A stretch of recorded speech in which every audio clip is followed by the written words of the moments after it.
तर दुसरीकडे राष्ट्रवादीच्या विलीनीकरणाच्या चर्चेत तटकरे होते असा दावा साम टीव्हीच्या ब्लॅक अँड व्हाईट या मुलाखतीत अमोल कोल्हेंनी केला आणि त्यामुळे विलीनीकरणावरून पुन्हा वाद पेटण्याची शक्यता आता निर्माण झालेली आहे। मुळात अजित पवार, सुनील तटकरे आणि तुमच्या पक्षातल्या काही प्रमुख नेत्यांची एकत्रितपणे या 14 बैठकांपैकी एक तरी बैठक झाली। हो, झाली एक बैठक झाली। हो, मग तरी का नाकारताय? मी पुन्हा तुम्हाला तोच म्हणतो, हा प्रश्न समोर विचारायला हवा।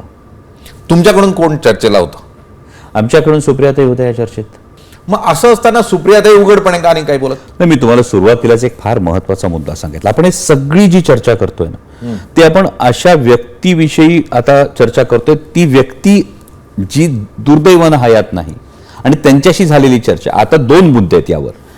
चर्चा काय झाली हा एक मुद्दा होऊ शकतो, चर्चेत काय ठरलं हा दुसरा मुद्दा होऊ शकतो, पण दुसऱ्या स्तरावर चर्चा घडलीच नाही हे खरं होतं की खोटं आहे असं सांगणारा एक दुसरा मुद्दा होतो, जो आपण आत्ता तुम्ही मुद्दा विचारतायत ते म्हणजे एखादी व्यक्ती वस्तुस्थिती नाकारणं ही चीड आणणारी गोष्ट आहे की एखादी वस्तुस्थिती आहे ज्याचे पुरावे आहेत, ज्याचे व्हिडिओ फुटेजेस आहेत, ज्या बैठकीत काय ठरलं याचे मिनिट्स मांडलेले आहेत, ज्यामध्ये आदरणीय दादांच्या व्हॉट्सअप चॅट्स मधल्या मेसेजेस आहेत, या सगळ्या गोष्टी असताना पुन्हा एक विचार करावा लागतो, याची निष्पत्ती काय?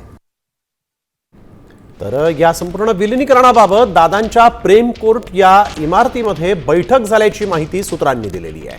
अजितदादा, सुप्रिया सुळे, तटकरे या बैठकीला उपस्थित होते असाही दावा करण्यात आलेला आहे।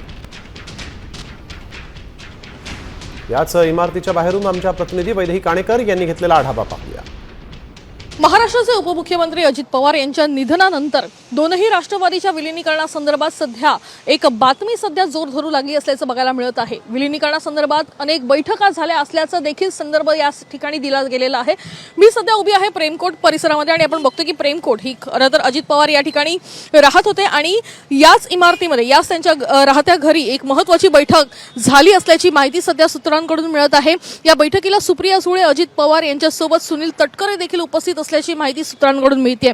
त्याच्यामुळे एकीकडे विलीनीकरणासंदर्भात कुठलीही माहिती नाही असा संदर्भ हा वारंवार अजित पवार गटाचे वरिष्ठ नेते जे आहेत ते देताना बघायला मिळतात। नेमकं या बैठकीमध्ये कुठल्या संदर्भातला हा सूर होता, विलीनीकरणासंदर्भात काय चर्चा झाली, या सगळ्या गोष्टीची माहिती सुनील तटकरे यांना आहे का, या संदर्भात अनेक प्रश्न उपस्थित होत आहेत। कॅमेरा पर्सन विक्रमसह वैदेही काणेकर, साम टीव्ही न्यूज, मुंबई।